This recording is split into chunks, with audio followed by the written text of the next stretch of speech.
American Timelines is a member of the Queen City Podcast Network, powered by Ortho Carolina.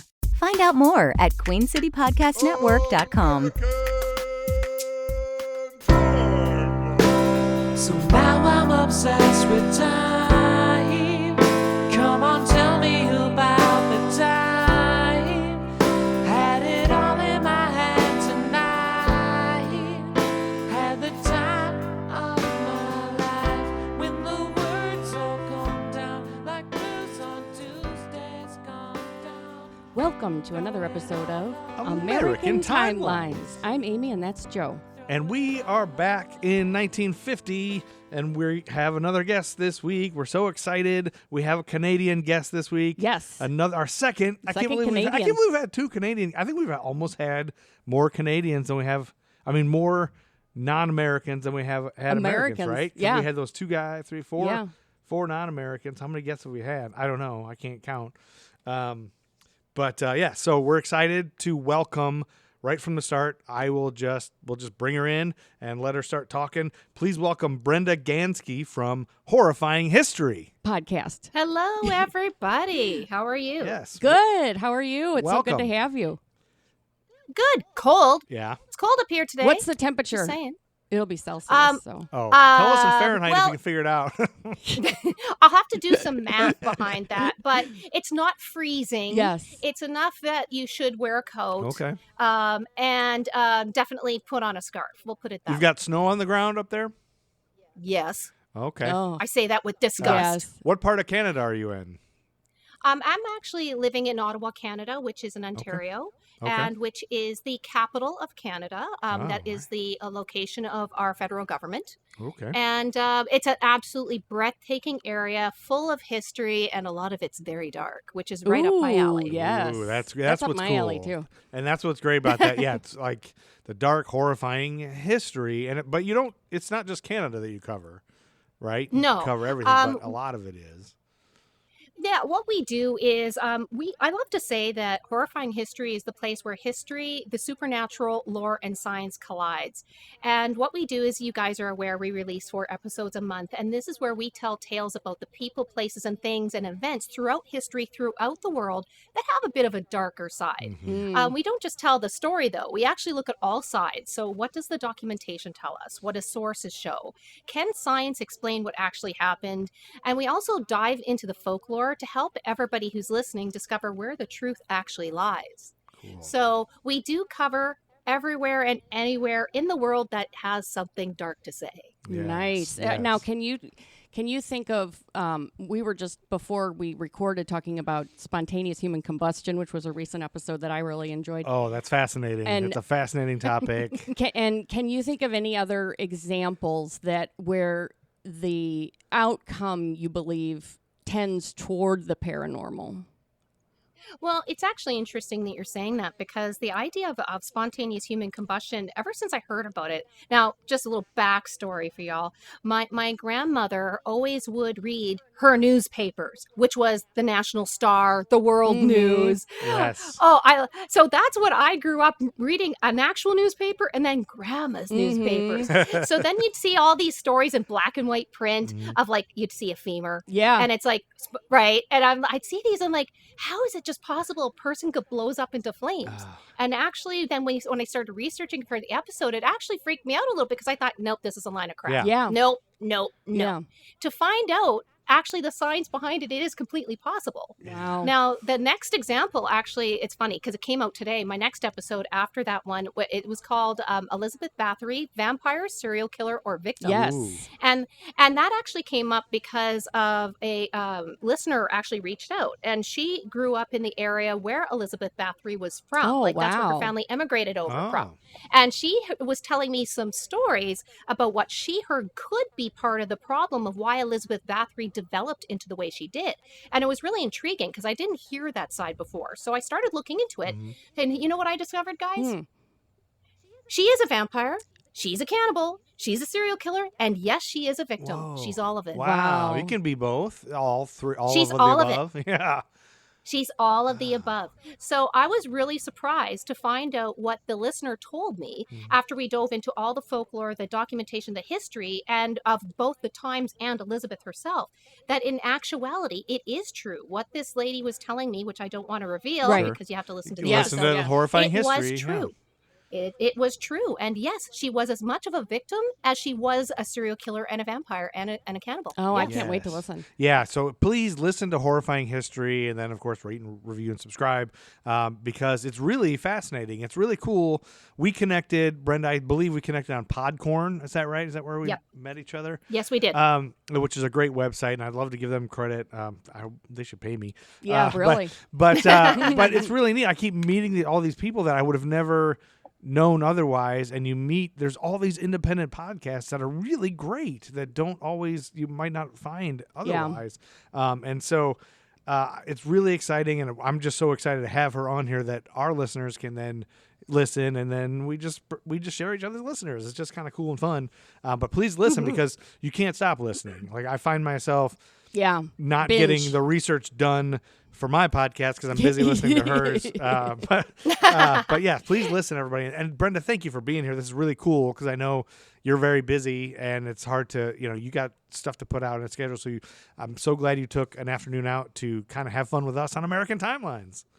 Well, I love having fun on a Sunday because we're recording on a Sunday. Yes. And I also love your show. It's very unique. Thank you. And that's why I was more than happy to jump on board. I love the fact that you go and you're doing a timeline, literally doing a timeline. And but the thing is, it is challenging to find the spooky into a timeline, but I was able to do it. Yeah. So that's what we're gonna do. So Brenda has told me just a little bit, but she's told me enough that hers doesn't happen necessarily on a specific date, but in the month of September. So we're gonna just have Brenda just start off our show this week, and then when Brenda's done, I'll just jump back into the September 1st and go from there. So Brenda, take it away. Tell us what you got.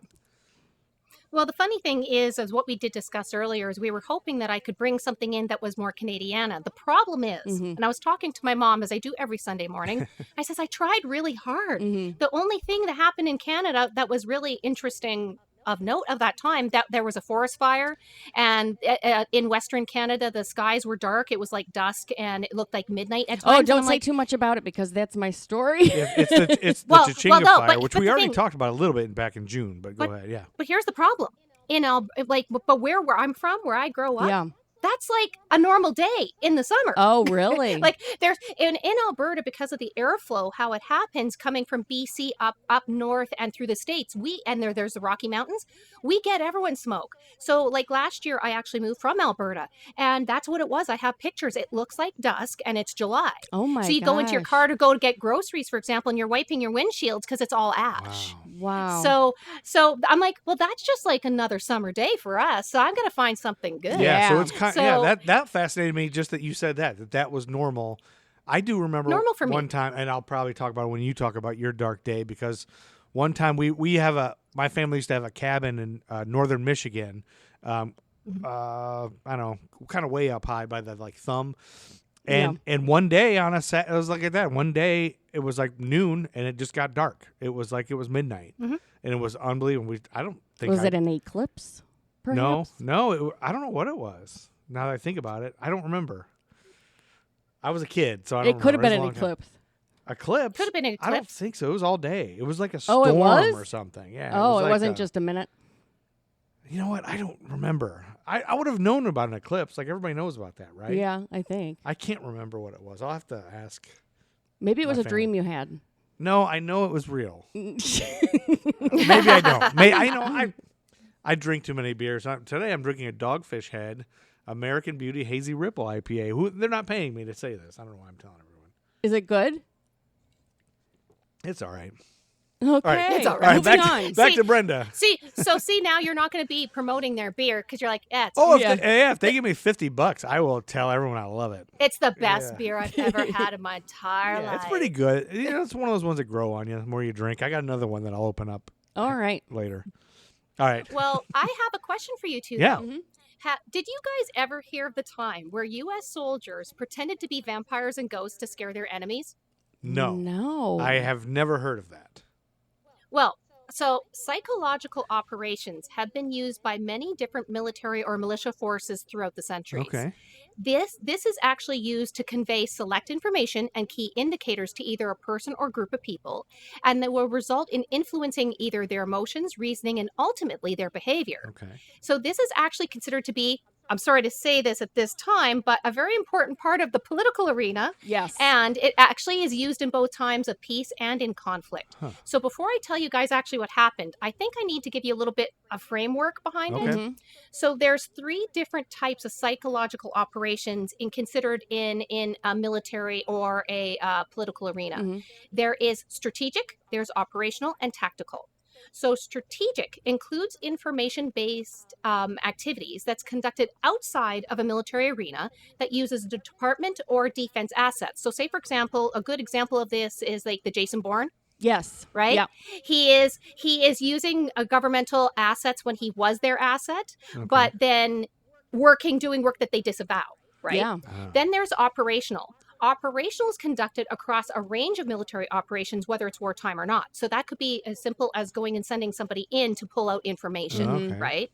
Then you have well, actually, it takes a bit, mostly takes place more in a defined operational area, I guess I should say, and promotes the effectiveness of a campaign or strategy. But then there's the last one, which is tactical. Mm-hmm. So tactical psychological operations are conducted in an area assigned to a tactical commander across a range of military operations to support a tactical mission against opposing forces. So this type of operation specifically is used to encourage popular dissent within opposition's leadership and combines with a persuasion of a credible threat, and it can degrade your adversary's ability to conduct or sustain a military operation or disrupt their decision-making process. So a lot of people, when thinking of this, just to give you an example, they may think of, like, when they drop propaganda leaflets and posters to demoralize the enemy or to convince a local population to avoid an area. But in our story today, this is taken on a whole new level. Okay. So yeah, because this brings we were totally talking a little bit about that whole thing, the whole propaganda bit in Korea. The Korean War started. It was during this time. I think last episode. Yeah. They started kind of.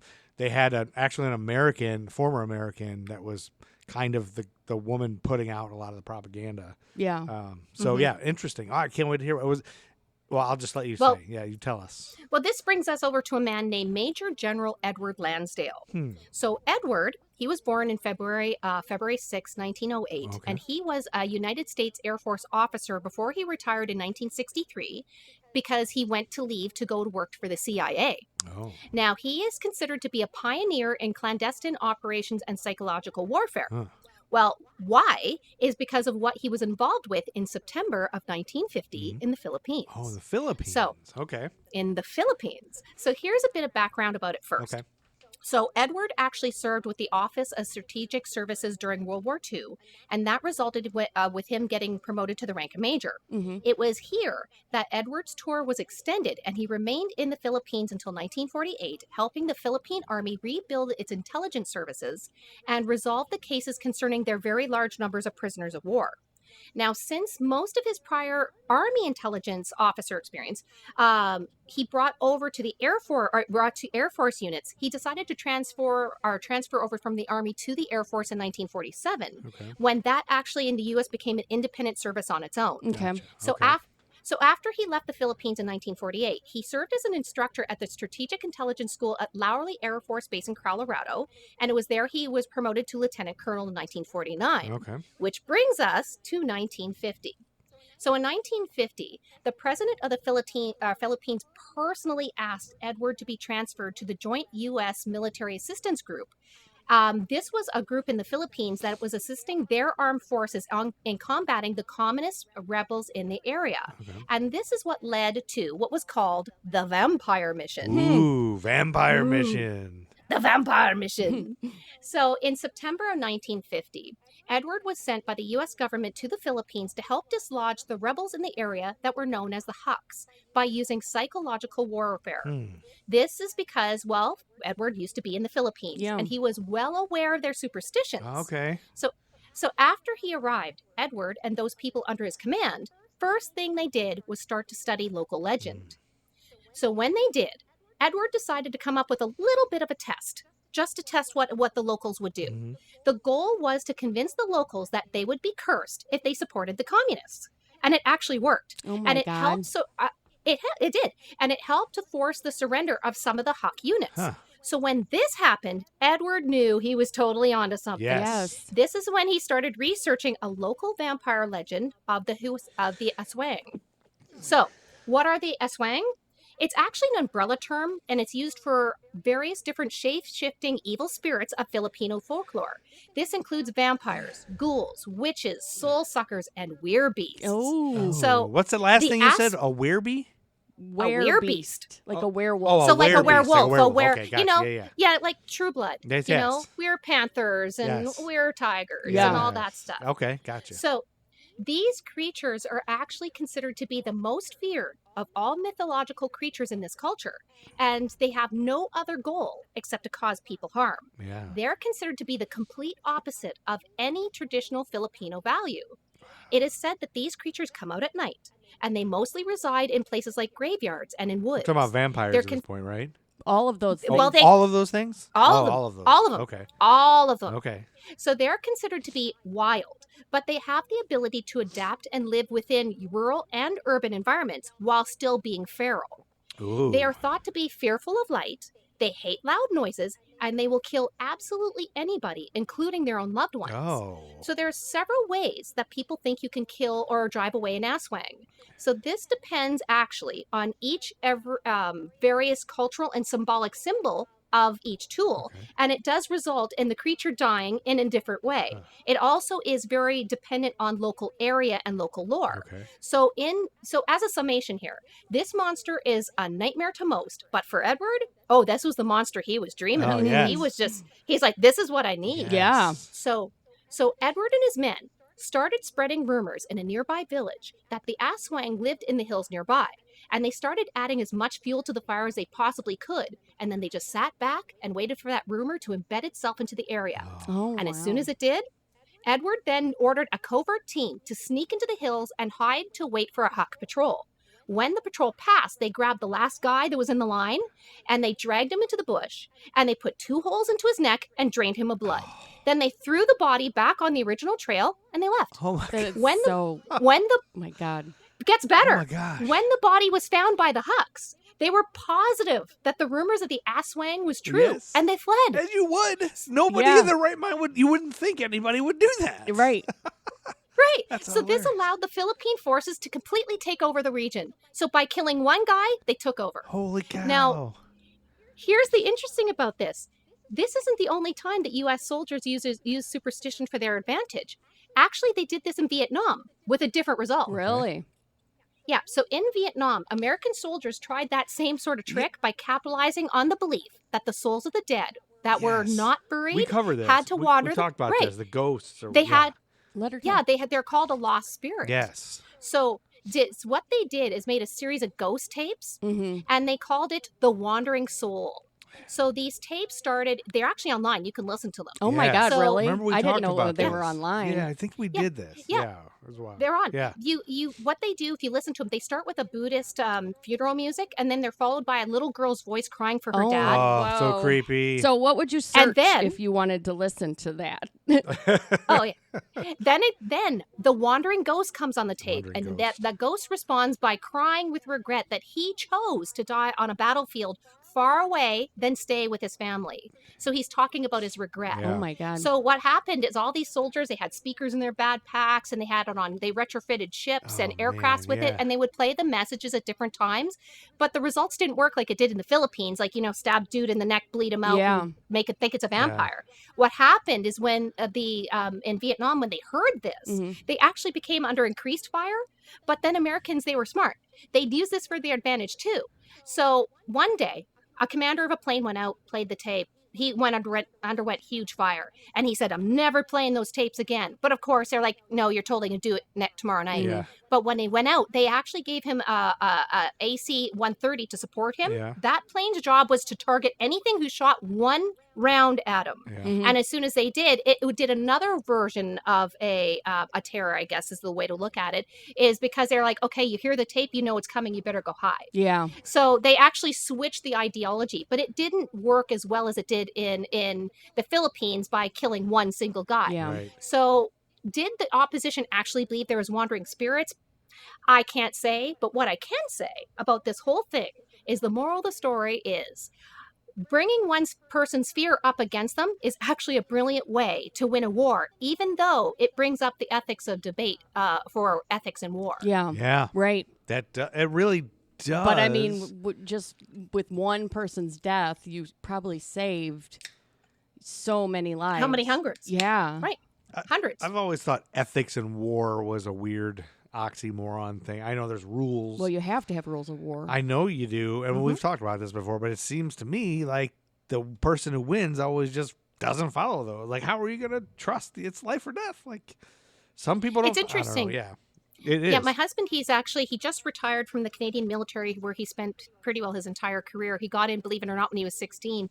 And it's Wow. funny because as he progressed up through the ranks, that's something specifically that must be studied. It's part of you keeping your job and Yeah. raising in the ranks is Yeah. ethics behind war. Yeah. And the reality is there still is ethics, but it's just, again, do some people imagine, for example, you're suffering from severe PTSD, you think your life's in jeopardy. Are you necessarily going to follow it? Right. Or and then you have on top of Yeah. it that just because, and we'll use the term allied folks are following it, it doesn't mean that other people or other insurgents are following it. Oh Yeah. yeah. Like there's Yeah.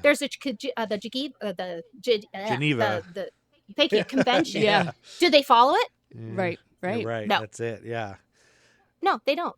And there's a lot of places in the world that they don't. But I think just my own ethics behind it is that's their choice. Yeah. And I think that it's our choice to follow it or not. Mhm. Right. Yeah. Right. Right. Yeah. But in the same breath, if I could save thousands of people by draining one guy of blood, Right. I'd do it. Yeah.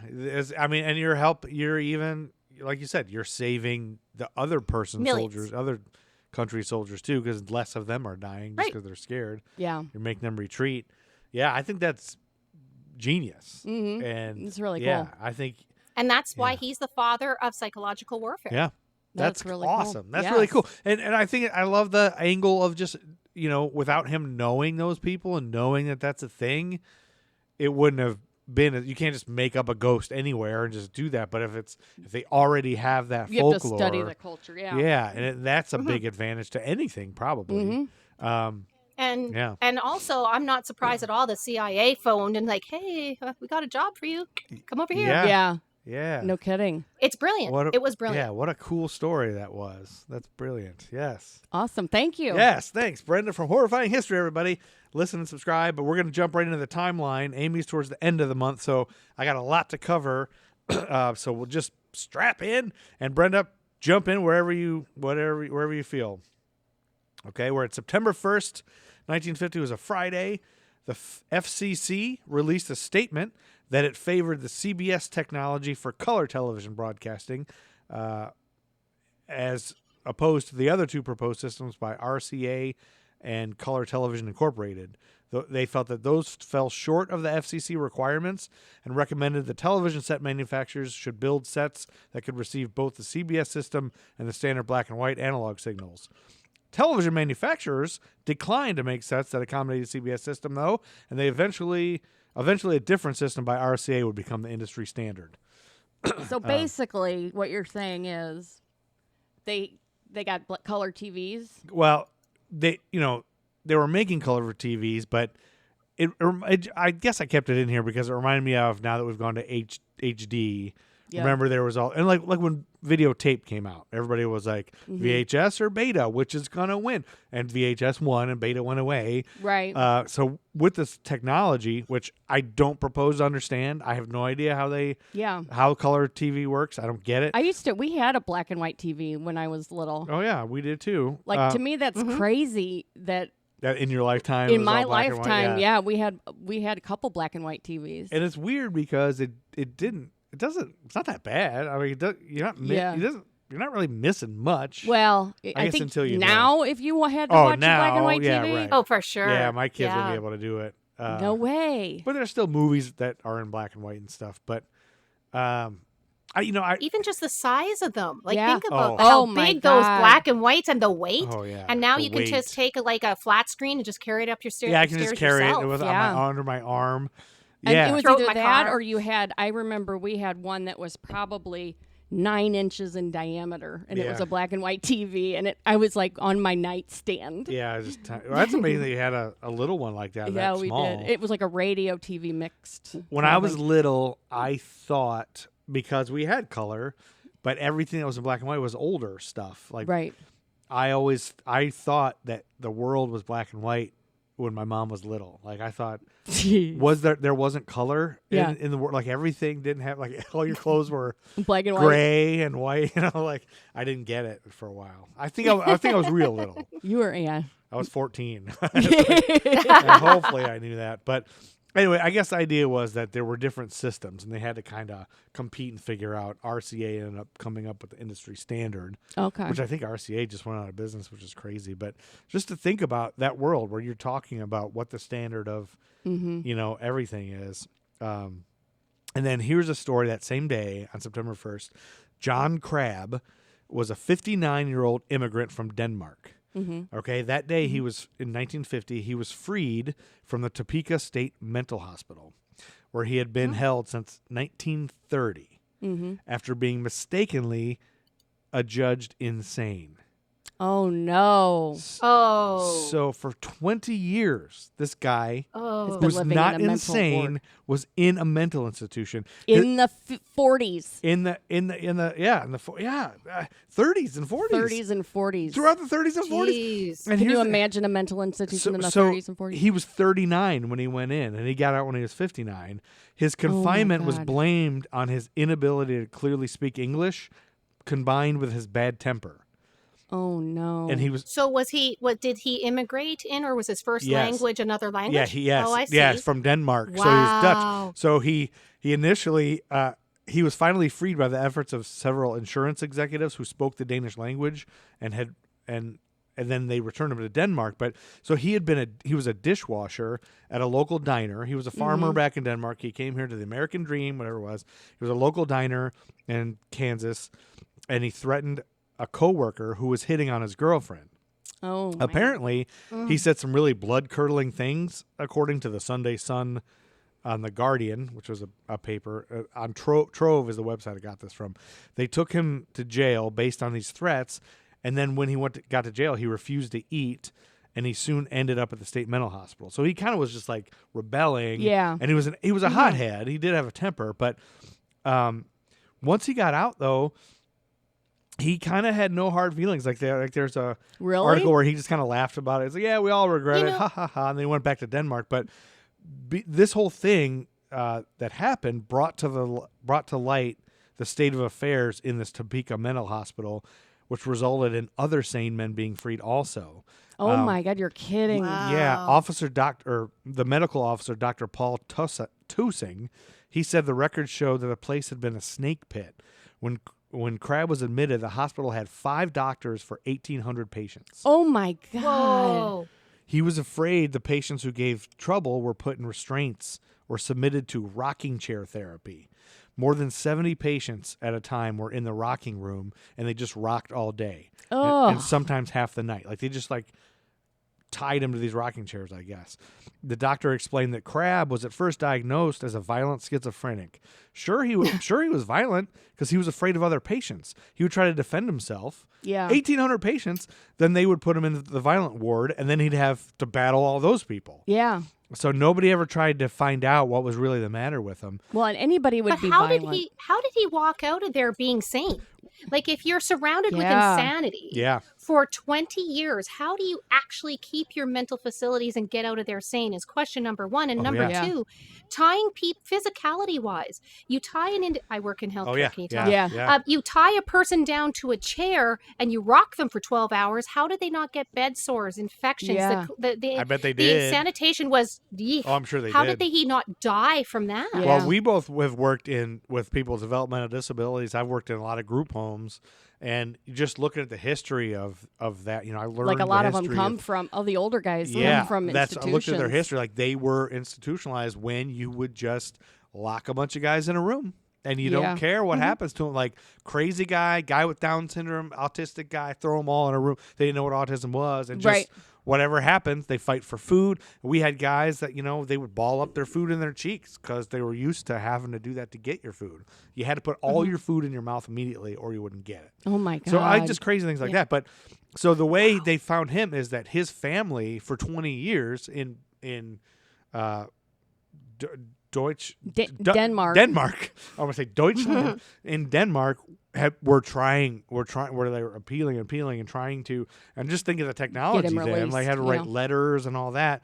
And they said that all you need is one person to sign a complaint and 2 doctors who don't even have to see the patient to sign the papers to put somebody committed for life back then. Oh my God, you're kidding. Yeah. I bet there was millions of people that were institutionalized that weren't crazy. Oh, yeah. Yeah. And so they finally got through it and got that. But I think it helped, that incident helped free other people at least. Yes. But it's just appalling, especially in America. I don't know what it's like in Canada, but the history of mental health services awful are just tragic and sad. And I mean, even the way it is now is not good enough. Right.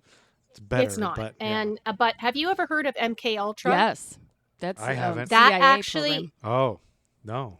MK Ultra, a lot of the tests that came in for the mental piece actually took place in Canada in an institution in Montreal. Oh, really? Wow, really? And a lot of the people they targeted specifically were female, and they were more vulnerable. For example, who just gave childbirth and their emotions were high. And that was one reason that they actually commonly admitted females, was because they were too emotional. Oh, yeah. Yeah, right. It's crazy. I don't know how a woman... They called it hysteria. Oh, yeah. I mean, I don't know. I just think about just birth, just giving birth. I don't know how...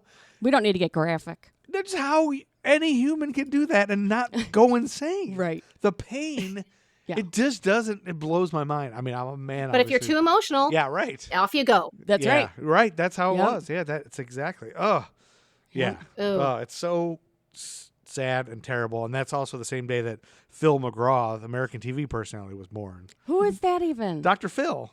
Oh, Dr. Phil. God. I knew that one. Because you know what? Yeah. I share a birth month with Dr. Phil. Oh, so you're not on my date yet. Oh, so okay, so that same month you were born in September.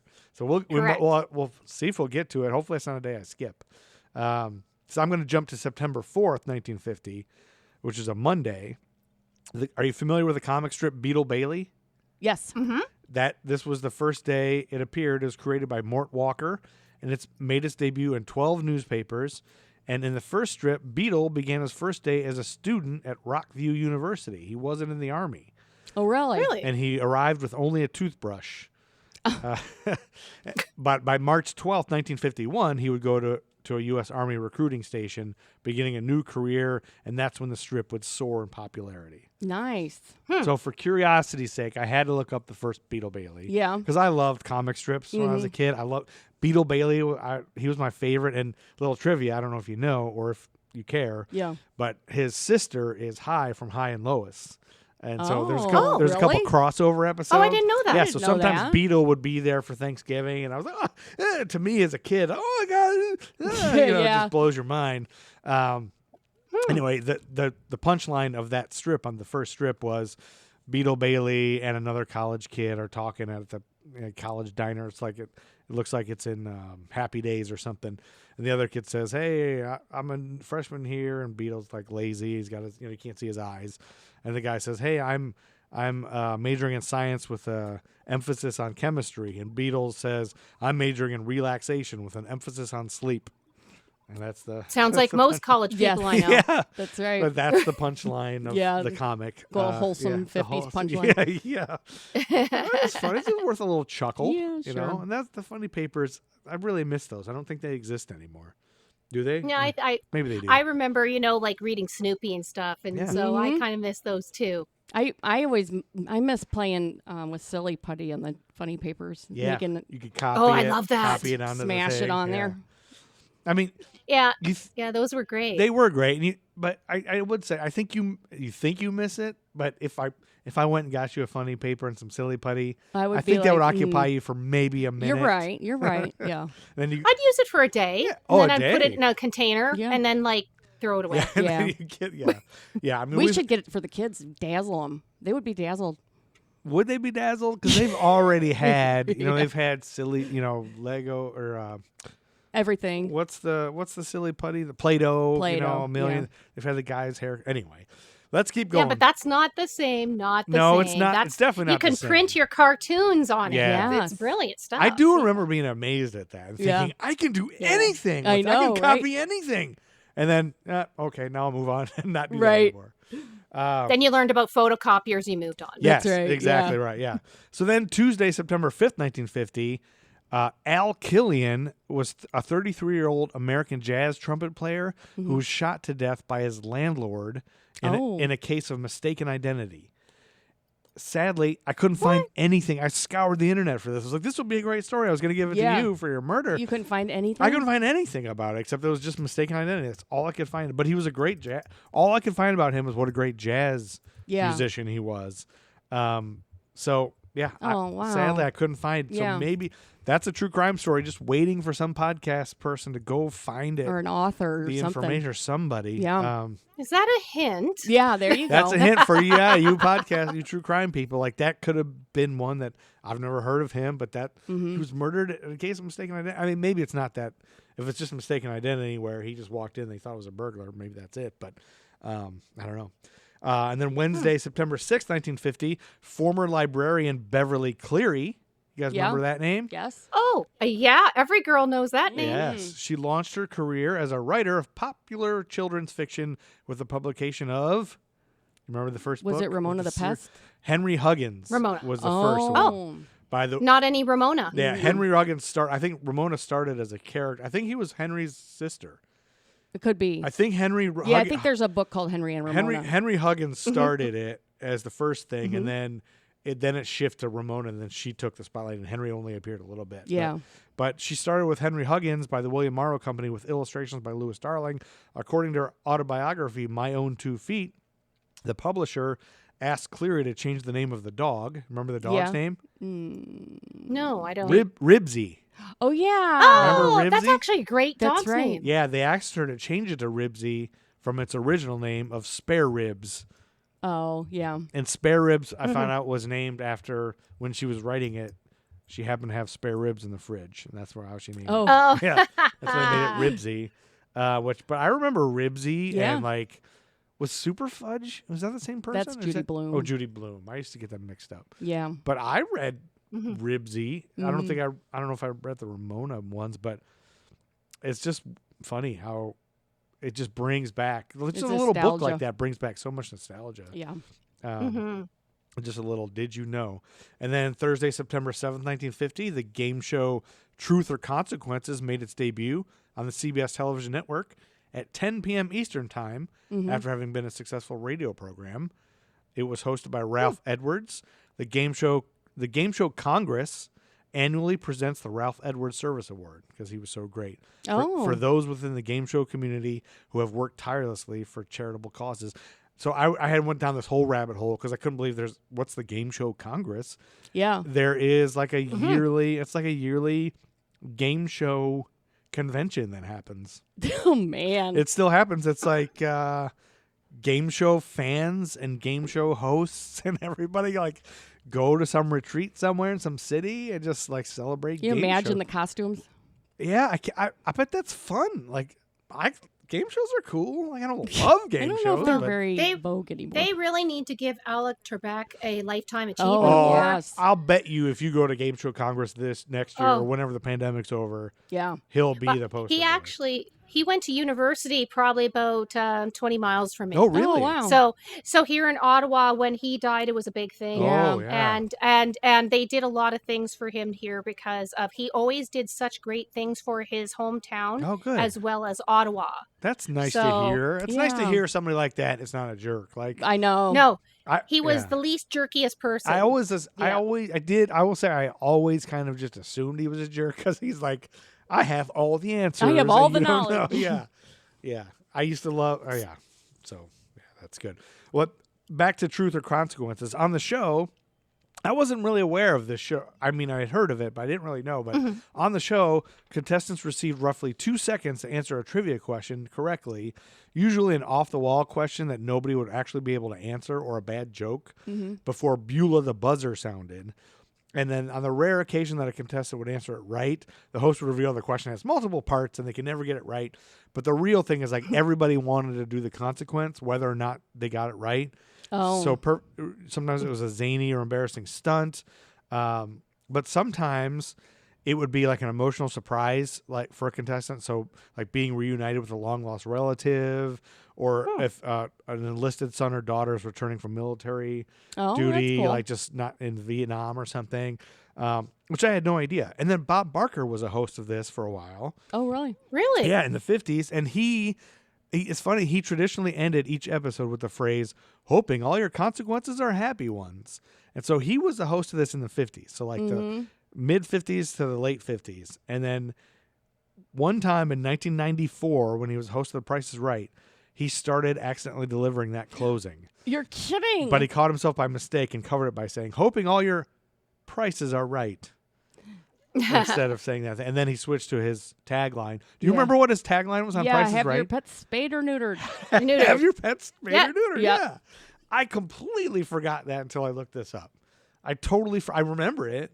Yeah. But what an odd thing for him to say all the time. Don't forget day. to have your pets spayed or neutered. Yeah, like how often do you have to do that? Like spay or neuter your dog? Clearly, a lot of people are not doing it since they have these shelters built. Yeah, Yes. that's true. That's true. I mean, that's There was a meme call. I saw, and it was one of those where it's Kermit the Frog puppet, you know, that little, and he's like laying in a bed, and it said 6-year-old me, and then there was another Muppet like caressing that one, and it said Bob Barker under that one. So it's like when you were 6 years old, sick in bed, Bob Barker was there to. Oh, he was there to soothe there. you, like Yeah, you always watch Price is Right. always. I remember we would watch the Bozo Show on WGN. That's local. You probably Never heard got- of that one. No. Well, WGN is actually a Chicago station, and I grew Right. up in Northwest Ohio, and it was one of our. I don't know why we got WGN, Yep. but it was a Chicago station. We'd watch the Bozo Show and then Price is Right. Anyway, that's another thing. But All right. it's weird how that reminds you of being sick, and then so you almost like. The Price is Right. Like yeah. if you watch Price is Right, I want some ginger ale and some saltines. So that brings us to Saturday, September 9th, 1950. Do we get your... My birthday. There's your birthday! right. Happy birthday! We got... We hit it. I've been just waiting. I'm just keep looking up. Like, is this the this birthday? it? Happy birthday on September 9th. So, so on your birthday, maybe you know about this. If not, you have a story or two to tell from now on your birthday. Oh, I do. Tell me. So- I just thought me being born was enough. Yeah, for that really. story, but you tell me. Well, in 1950, on your birthday, Brenda, the laugh track was introduced to television viewers with the premiere of the Hank McCune Show. Oh. The first ever laugh track. It was a situation comedy on the NBC television network. Viewers could hear laughter and applause coming from an invention by sound engineer Charlie Douglas called the Laugh Box, Laff. The laugh track would become a feature of most television comedies in the next few decades. But then I felt, again, another rabbit hole. This guy, Charlie Douglas, not only invented this thing, he didn't share how it worked with anyone. Oh my God. Like, this thing is the 1950s technology. Yeah. So nobody. they couldn't figure it out. Yeah, computers aren't just like a thing. So They just couldn't record somebody laughing and play it and hit the tape recorder button of play. I don't think it was that easy. I think what he did is like he had a contraption that kind of had like, from what I understand, it had like almost like I'm picturing like a keyboard like Ferris Bueller, like with the where coughs, you Yeah. could push a button and laugh and push another button and they boo. Yes, according to the Washington Post, he had a virtual monopoly on the laugh track business. When it came to time to lay in the laughs, the producer would direct Douglas where and when to insert the type of laugh requested, Right, too. yeah. Like they had different laughs at different times. And Yeah. the whole reason they started it is because audiences wouldn't laugh at the right times, in their opinion. Like Yeah. they were like, "Oh, we need to laugh there. That's why isn't that fun?" You know? Yes. Or they're laughing too long, and it's like we got to get going. gotta And get why are they moving. laughing at that? So they would direct him where to put it, and then Douglas would then go to work at creating the audience concealed from the producer. He wouldn't let anybody in the room. Nobody could be in the studio to see what he was doing to preserve the secrecy of the technique, according to TV Guide. Did he patent it? Well, yeah, I think so. So, but because of this, not many people, nobody saw him do it. They didn't know how he did it. So he had this one-of-a-kind device known throughout, like I said, as a laugh box. It was secured. He had it secured with padlocks. It was more than 2 feet tall, and it operated like an organ, they said. Only immediate members of his family knew what it looked like. And at one time, the laugh box was called the most sought-after but well-concealed box in the world, Jeez. according to Paul Iverson in his article in the Hofstra University Archives. In 2010, his laugh box was unearthed on Antiques Roadshow. What? Really? Yeah, its historical value was appraised.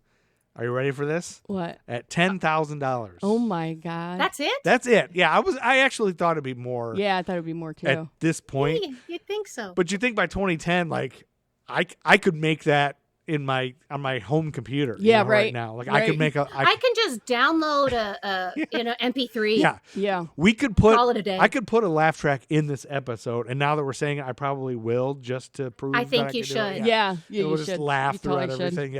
Yeah. I did talk. Oh, Aim. Never mind. All right. Tell I'm me not going later. to tell you because I have a secret thing that I just realized I'm working on Okay. to You're talking out loud. just annoy you Okay. later on in a later Oh, episode. great. So that's a whole other thing. Great. But it reminds me of this. Anyway, all right. That same day, I got more for your birthday, Brenda. On your birthday, Yolanda Betsby. Oh, no, Betbeze. Betbeze. Betbeze, probably. Yeah, probably. Betbeze. Do you guys know who that is? Not at She all. was Miss Alabama, and she was crowned Miss America 1951. Mm-hmm. But in this weird year, for some reason this year, they crowned the 1951 Miss America in 1950. I'm not sure why, but she was Miss Alabama, and she traveled to Atlantic City, New Jersey to compete in the Miss America pageant. She had been educated in a convent, so she was reluctant to pose in a swimsuit. Yeah. So she refused to do it Oh. after she won Miss America, according to the Huntsville Times. And that led to the swimsuit company Catalina to withdraw their sponsorship of the Miss America pageant, and eventually brought out the creation of the rival Miss USA pageant because Miss America stopped focusing so much on the beauty part Oh. and the bathing suit part. So that's why Miss USA exists. And I think that's the Trump thing, isn't it? Yeah. Miss USA. Like Yeah. I'm sure he's focused only on that stuff. Right. But so this Miss America title was the only one to be post-dated. Due to the change, there was no Miss America for 1950. The Miss America organization claimed that her actions were pivotal. Oh yeah, I already said that. To change their value, focusing on other things and intelligence. But so I looked into Yolanda a little bit. She was active in the feminist movement in Really? the 50s. You go, girl. Yes, Yeah. she was active in NAACP, Congress of Racial Equality. Was she white? She was, I think she was sort of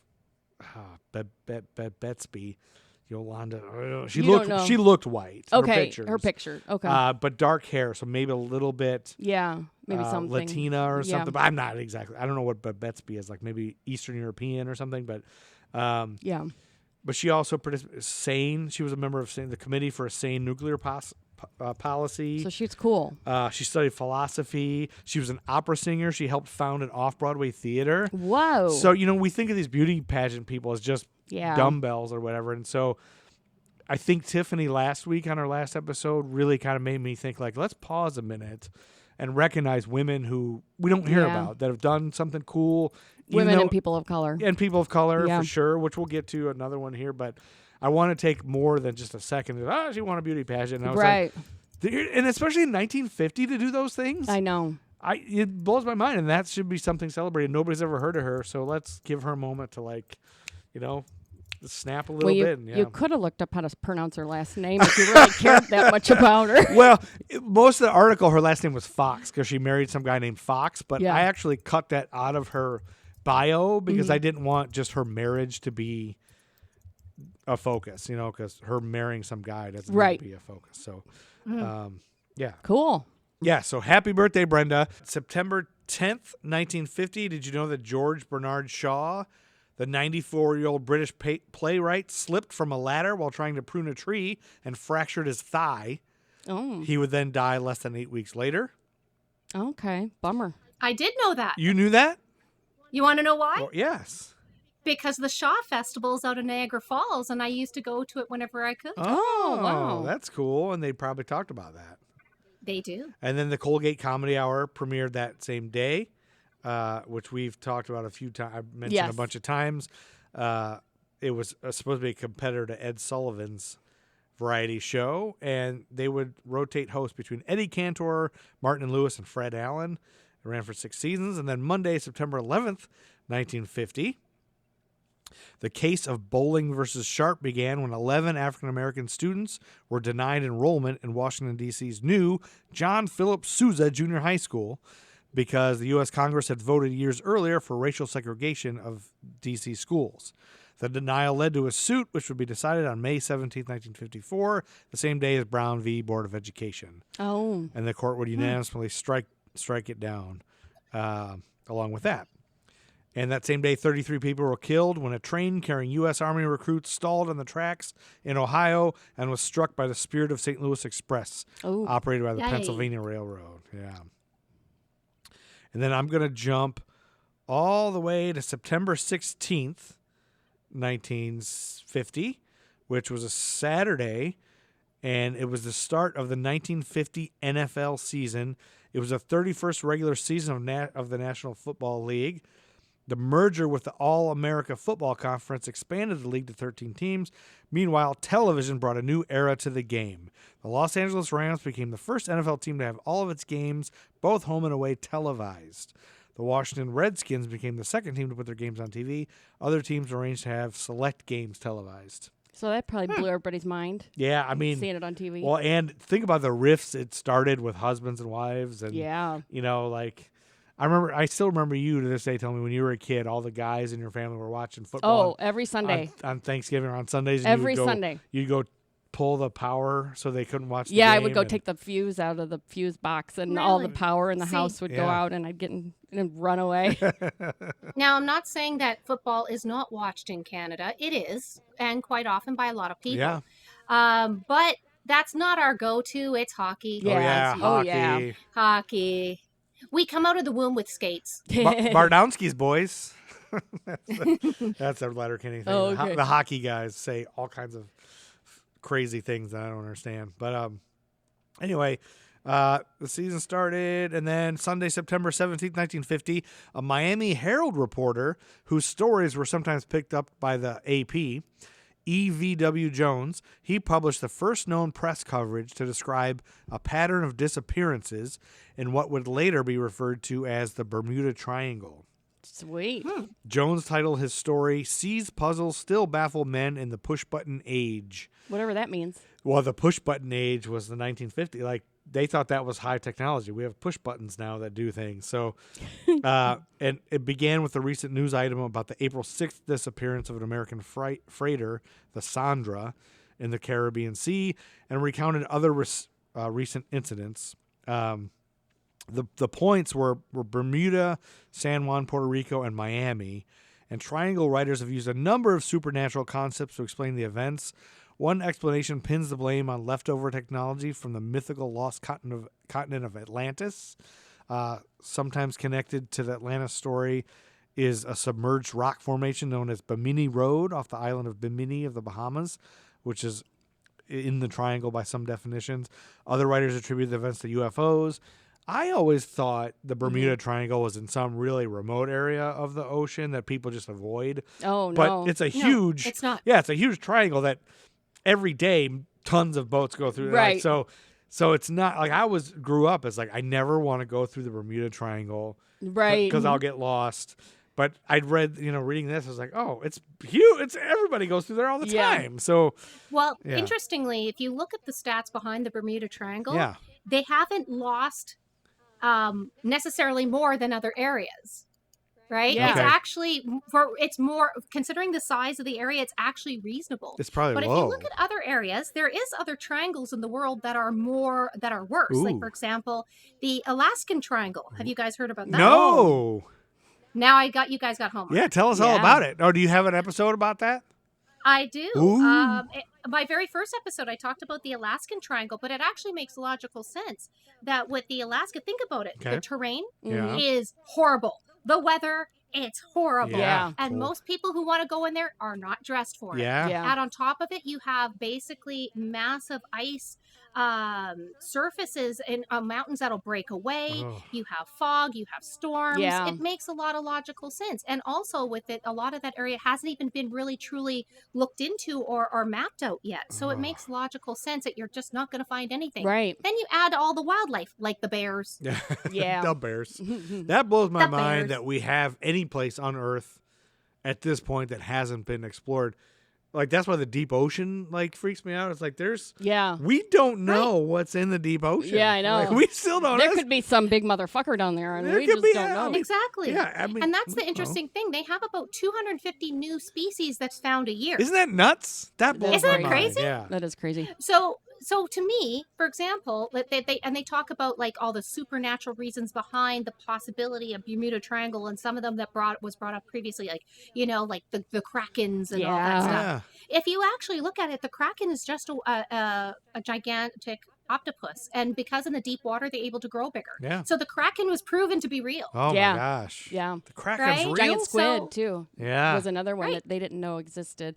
And I remember reading an account from a fisherman, and it was kind of a long time ago. It was Yeah. like a log that he had left, and he started. It was like at night, and he was alone on the boat, and it started to jostle, but it was in calm water, and he said he shone his torch down into the water, and it was an eye the size of a dinner plate looking up at him in the night, all by yourself on a boat.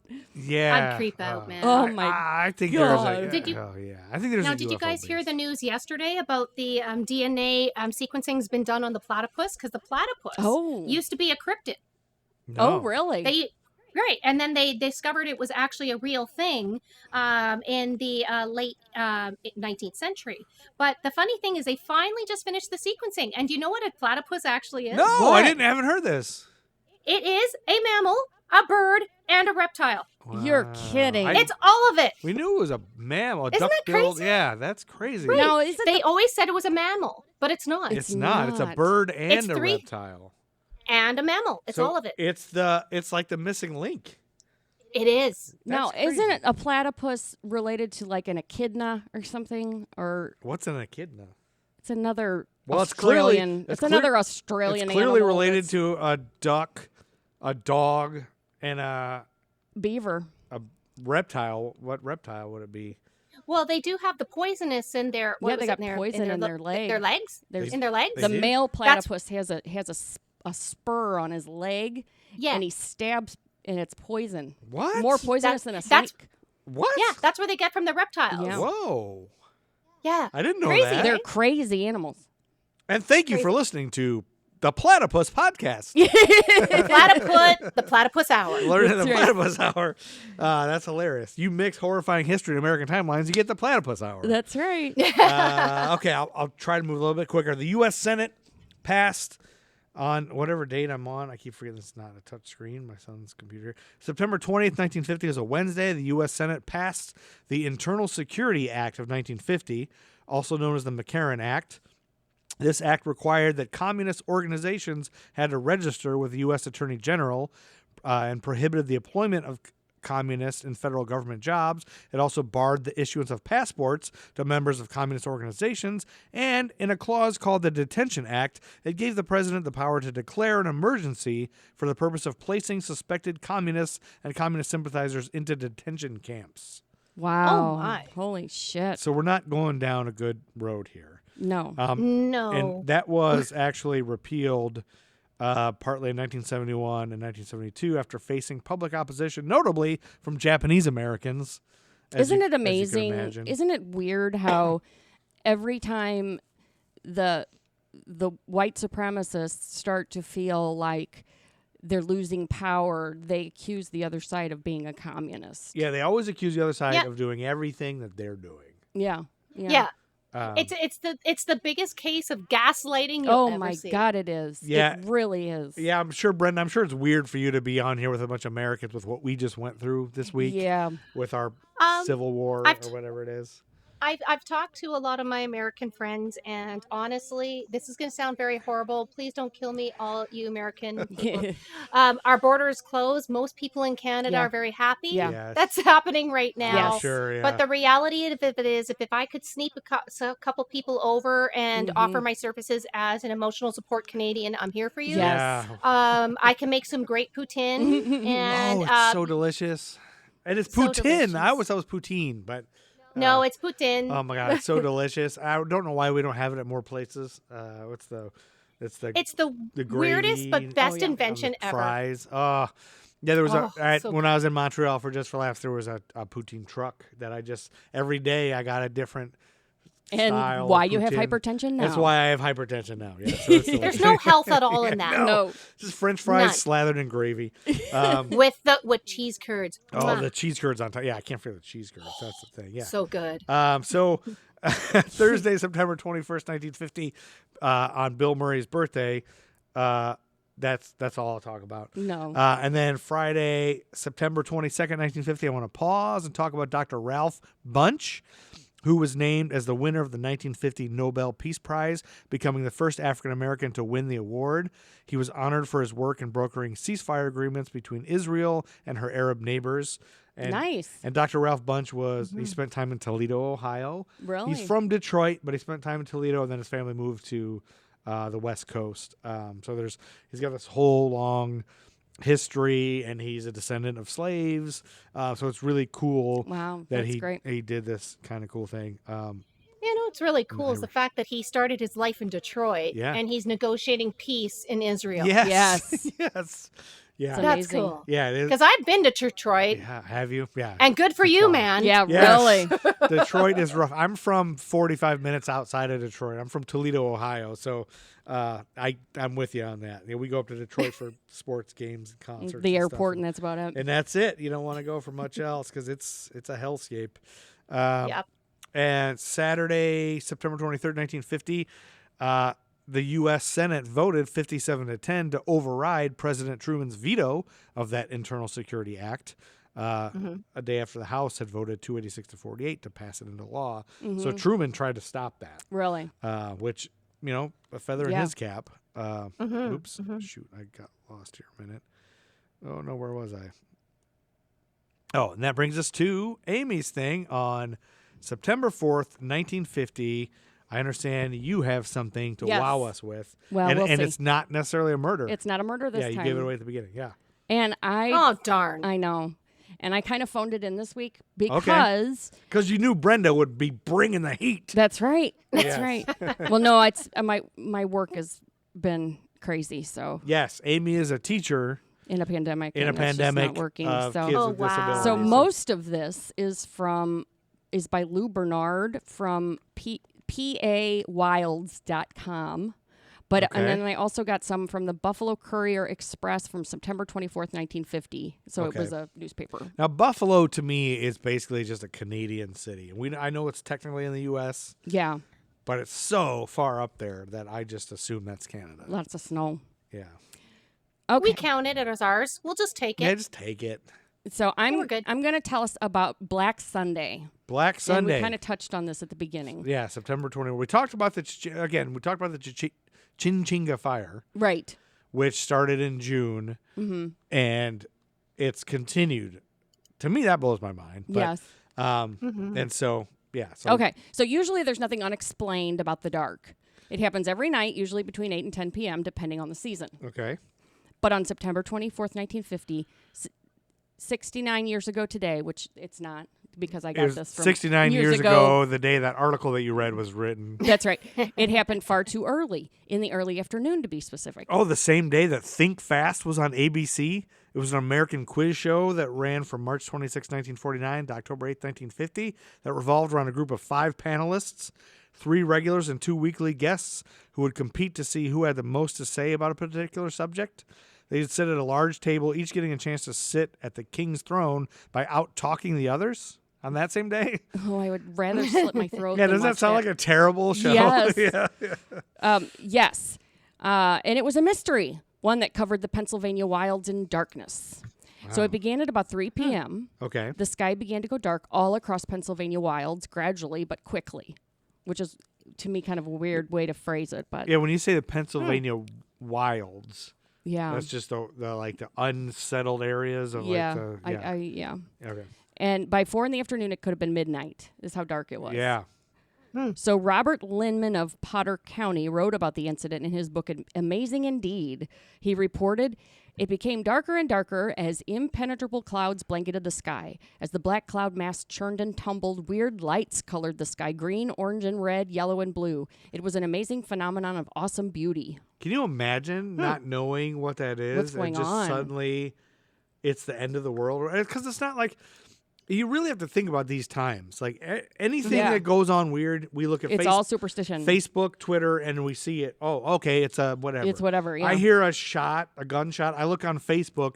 Immediately, somebody's already said, oh, I heard a shot. Oh, it's target practice for this Civil War reenactment or whatever it is, you know. Yeah. Mm-hmm. Now, like, we don't know. That's it's 1950. Okay. And what a lot of people went to always was the supernatural ideologies. Right. Oh, it's got to be you. Well, you know, it's got to be ghosts. It's got to be the UFO. apocalypse. Yeah. It's got to be UFOs. Yeah, we don't know. Yeah. And that's exactly what happened. So the phone lines in Codersport, which was a little town there around there, jammed with people calling one another and trying to figure out what was going on. It seemed the dark skies landscape was shockingly literal at that time, too, but this was during the day. Speculation involved UFOs, clouds from a forest fire, an eclipse, or the Russians dropping an atomic bomb. There was also a threat, a real worry at that time. You know, and that time, absolutely. This is during duck and cover and all that, yeah. Mm-hmm. And there was also a collateral theory that the government was testing something to block the view of Russia because, as everyone knows, Codersport, Pennsylvania would be the first target in a nuclear war. And I don't know why everyone knows that. I don't know that. I don't know why. One woman who wanted to remain anonymous was driving from Tioga County to Lycoming County at the time. Okay. Seeing the darkness, she later reported, I thought I was going crazy. It was afternoon and I had to turn on my headlight. And she had that voice? Yes. A few counties over in Warren, the bomb theory was repeated, as it was the middle of the Cold War at this time. Is that Warren, Ohio? Because that's close to the border. I think it's just probably in Pennsylvania still. Warren, Pennsylvania? The Warren County people also brought up the forest fire explanation, though a quick search of newspapers revealed no fire that seemed likely to have caused the event. A pilot flying over the area at 25,000 feet reported that he had to use instruments because of the smoke. So in the Cook Forest area, it was reported that nocturnal birds and animals were coming out. Ooh. While on a neighboring farm, chickens went home to roost. Really? Now, I remember when this last eclipse happened. It was Warren County, Pennsylvania, probably. Yeah. Sorry. When this last eclipse happened. Yeah. That happened. It was weird. The one that Trump stared at with his bare eyes. Yes, the locusts started to make noises. Oh, and that's right. Right when the eclipse went dark, you heard the sound of the locusts, and then they went away when the light came back. That's it was so weird so that weird. just the sun affects that many things. I know. On our planet. Yeah. That's so weird. I mean, I don't know. If you really think about it, just the fact that we are intelligently speaking humans on a fucking thing in the universe. I know. That's amazing, probably. So there was a local reporter that saw the event happening. He went and called another reporter, and together they confirmed that the darkness was really widespread.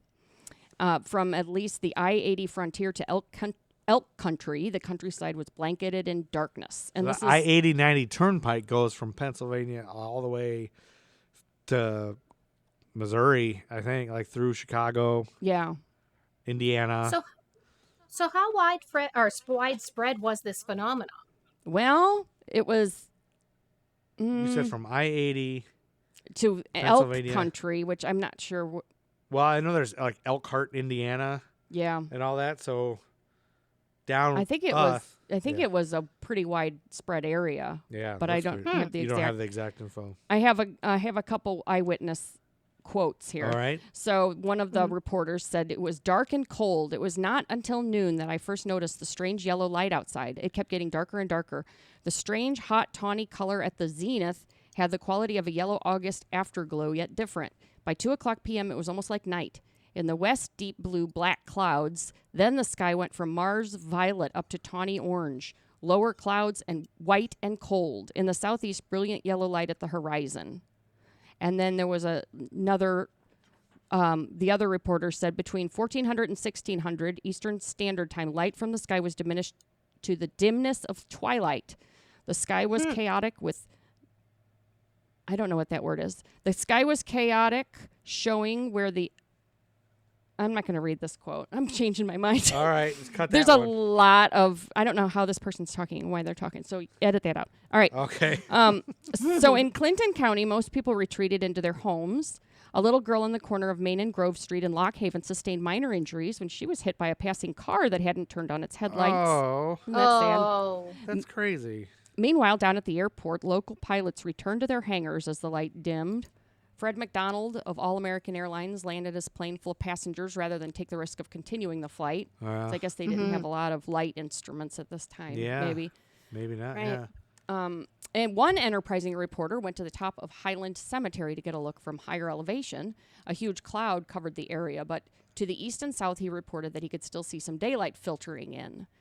The phenomenon lasted for several hours, finally moving to the north and becoming light again just before nightfall. I heard baseball. There was a baseball game that they had to turn the lights on. Yeah. I read that somewhere. And it then got dark as usual, just like when night came. Yeah. It got dark like It regular. just stayed dark. Yeah. The most reasonable explanation was the smoke from a large Canadian forest fire had blocked the sun, which would have been the Yes. Chinchilla fire. However, plenty of people still believe in the theory of government Chinchaga. experiments, UFOs, or other strange phenomena. For an afternoon, I guess my go ahead. one question I have here is, did they even smell anything? And that's what I was thinking throughout this thing. Yeah, that's a good question. Did they actually report smelling smoke? I think that's the weird thing about that Chinchaga fire is what I read was that it was so far away from a lot of the places it affected that you couldn't smell it. Right. That's strange. So that's why they didn't know. Like, they didn't know that there was a fire in Canada, because it's far enough away, you don't smell anything. Yeah. But those fires, like, they smell for... I'm not from an area, neither are you, that has fires. There was a fire in the mountains. Yeah, we live in North Carolina. We live in the Charlotte area, and when there's a fire in the mountains and stuff, we can smell it. You can smell it. Like, oh yeah. Charlotte sometimes is just covered in a haze of smoke, and folks have said that's not. It doesn't happen all the time, but people are used to it. I'm just like, this is crazy. It's creepy. It smells like everything's on fire, and I'm panicked, and Yeah. I'm not used to that, but other people are. And like in California, like Yeah. when I see those wildfires that have been going on all summer, I'm like calling my aunt, and I'm like, are you okay? This is the end of times. Why do you live out there? And they're like, that happens all the time. Like every Yeah. year. It's like a day it's ending of just, why. Yeah, so, and it's just kind of When like you said, Brenda, it's pretty common up there, right? Yeah, when they had the big fires up in British Columbia, this was about 2 years ago, I think. Basically, I have my husband was actually deployed at the time to Africa. He was in Mali. Okay. And so I would send him pictures and stuff like that. I was walking, and I have so many pictures of that, right? So I'd walk my dog at noon, Yeah. and it looked like it was dusk. Oh, wow. When you look like 2, it looks like it was just, when the sun is just at the horizon, like down, Yeah. almost set. Yeah. And it was so dark, and it got so bad that pretty well everyone I know was on Reactin, Wow. and eye drops because it was so bad. So Yeah. that was my question. British Columbia and where I was in Alberta, that you're looking at a 16-hour drive. Yeah. Wow. So, and you could smell smoke just like it was there. That's so I guess it crazy. depends. It sounds like in this scenario, it was so high in the atmosphere that you couldn't have the scent. It was must just have. airflow. It must yeah, have been. because Yeah. you just see, and like I was saying, now I can't remember if I was talking about this when we were recording or not, but I was talking about being up north in West Branch, Michigan, which is kind of where the thumb is on the Michigan hand, Yeah. kind of the knuckle. And there was a time we were up there one summer, and it just got dark at like noon, Yeah. and nobody knew why. But up there's no like, you have no Wi-Fi signal. You're right. not, So you don't. And you this can't was in the look it up. 80s before we had any of that anyway, so nobody knew why. Mhm. And then there was a storm came in or something, but that was made me think maybe that was real close to Canada, real close to UP. So I'm thinking that must Maybe be that just had something to do with it. yeah, one of those times that happens that Brenda said that happens kind of common, but so that's But all, another question too Yeah. is also tornadoes, for example. Oh yeah. Tornadoes also cause a dusk-like look. Yes. Was there anything like that in the area at that time? Yeah, I didn't see any reports that there was like severe weather that followed it or anything. Yeah, it was so just that's another weird thing is usually when it gets that dark, it rains. Yeah. Something. That- Tornado wipes out a trailer park or something. Right. Well, yeah, and that's Yeah, it gets real creepy. The sky before a tornado is before really creepy. very ominous. Yeah, And, it's like green. well, and I think the Northern Lights, I still don't trust that that's a normal thing. Like when they say the For us Canadians, it's a total normal yeah, for thing. you guys it's completely normal. But just when I see that, like the green glowing, like Yeah. what? Because there was recently some phenomenon where you could see it as far south as here. Mm-hmm. I can't remember what was. I don't think we saw it, but they were saying you may be able to see the Northern Lights as far south as North Carolina because of some Really? anomaly or something in the sky. We couldn't see it from where we were, but Yeah. I remember thinking people are going to freak out Yeah. if they see that because I they're can not see used that. to it. Yeah, we wouldn't see that. What is that? So. Yeah. Whereas Every- I grew up yeah. with that. Like basically if it gets dropped, temperature drops and is colder, like in winter, it's Northern Lights. Yeah. You just Wow. there it is. Yeah, and So those of you it's- who don't see Northern Lights or haven't, look it up on the internet. It's gorgeous. They're beautiful, but it doesn't seem normal. Like how would you not think that's a UFO? But like anything, if you're used to it, no big deal. It's like, right. oh, there they are. Yep. That's why I kind of believe if UFOs are real and we already know about it, they're just gonna little by little just introduce it to us, so we're just used to it, and it's And not that then- big of a deal. That's really what it's caused That's from. the way to do it. Well, thanks, AIM, for that. That was, I know it's. Wasn't that good, but that's all right. Well, they're not all home runs. I have a quick murder that I'll cover that Okay. you could have covered, but I don't have much on it. Yeah. And you, That's the hard part about this 1950. well, and you are. I'm just fascinated that we had a conversation earlier today or yesterday about a murder and why some murders intrigue you and some do not. To me, none of them do. They're just gross murders. So I don't understand the difference. Like, why would you like one murder and one other one? So you told me you don't get into organized crime murders. Like to you, that's I'm not not as into the exciting mob. because and that's stuff. not as exciting or something. You're more into the crazy snapping Yes. serial killers. When you're looking at organized crime, that's just planned. That's business. That's not exciting. Exactly. It's related to business. just It's business. just like, Boy, When you- ladies. Yeah, when you add in the emotion behind it, Yes. or the thought or the evil planning, that makes a good story. Well, there's a little evil planning in this one. On Monday, September 25th, the night before he was scheduled to testify before the Kefauver Committee. Kefauver, you've heard of that? Is that No. a thing? So this was a committee looking into organized crimes, trying to crack Right. down on organized crime in the 50s. He was going to testify before this committee about his findings on organized crime in Chicago. Former police detective William J. Drury was murdered outside his home by hitmen. And so he was murdered off of Addison. So we used to live in Chicago years ago. yes. So to give you, and I'm going to give Amy context of where this happened. By bars we used to go to. We were in our early 20s, so we spent our time at bars and we did a lot of pub crawls. So his home was on Addison, Yeah. off of Lincoln, between the Green Lady, where our friend Brandon Wilhelm drinks all the time, Yeah. and the Brownstone.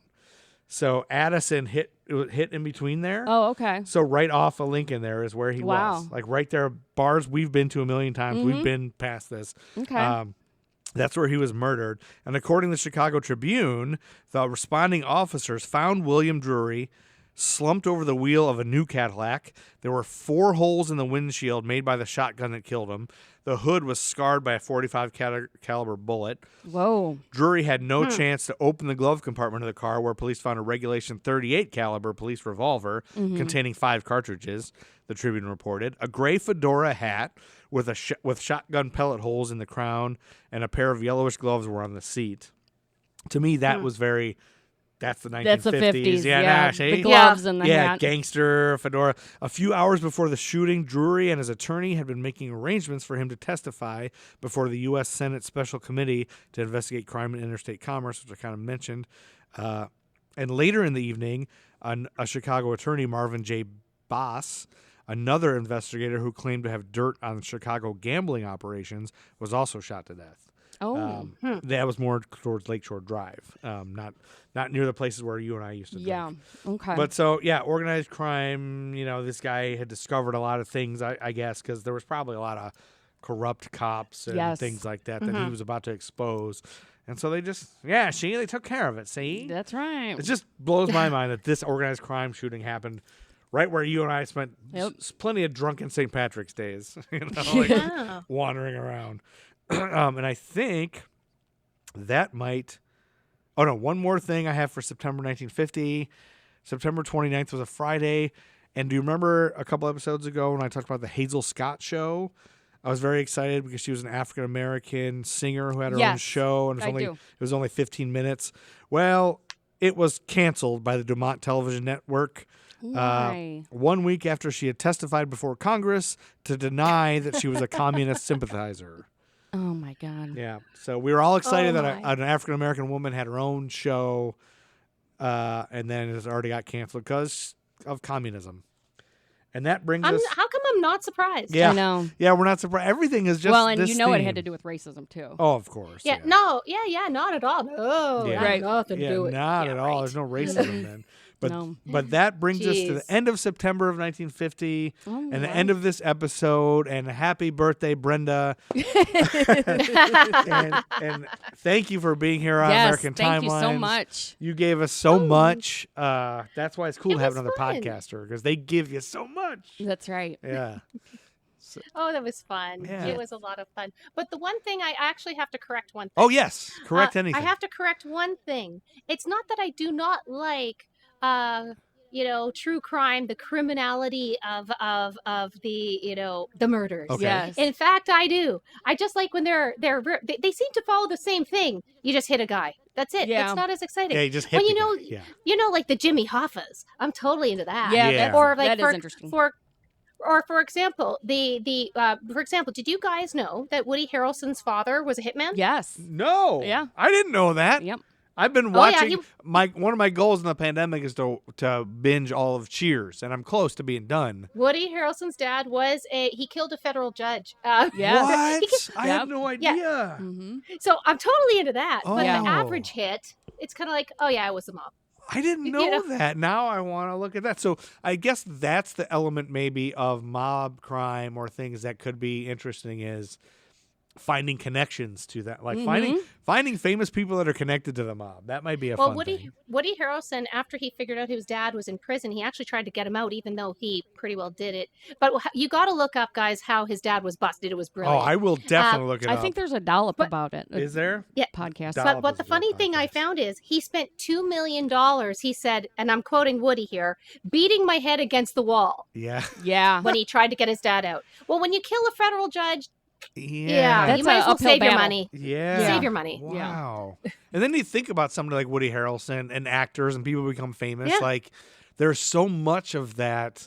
There's so many of them, it seems like, that have something they're striving for. They don't have a father, or they don't have this, and that's made them who they are. And you think, well, if your dad hadn't killed that judge and was in your life, maybe you would have just been like a couch potato, and you wouldn't have been on Cheers. Normal or dude. anything. Yeah. Working at a hardware store. Well, that's the thing with Cheers. When they discovered him on Cheers, he auditioned, and his name was already Woody. Mm-hmm. Like that character was already named. They didn't name it for him. Like they already had it named, and he happened to audition, and they were like, "Shit, your name is the same." Oh, that's funny. And then he got it. So kind of really? funny Was it thing. a coincidence? Yeah, it was a coincidence. Huh. Yeah. Funny thing. Wow. Cool. Well, that's more trivia. I feel like if we don't end this episode, it'll just be an endless conversation of trivia that we will all just kind of... Yes. It'll never end. Yeah, we better get out of here, Chuck Berry. But we better get out of here and let Dale through. That's right. Thank you, Brenda, for being here. Great job, and we would love to have you back sometime. We'll keep listening, and then we'll keep bugging you. You bug me whenever you want. I'll be here. Awesome. Yeah, so listen to Horrifying History. This was episode 133. Thanks for listening, everyone. Thank you. Yep. All right. Good night. Make me some cookies, bitch.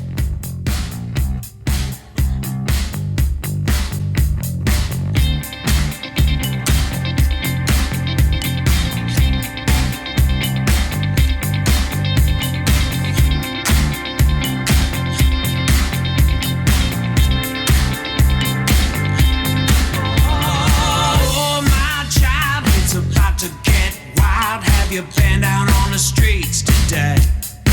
Say now, baby, it's about to get crazy. Everybody's got something to say.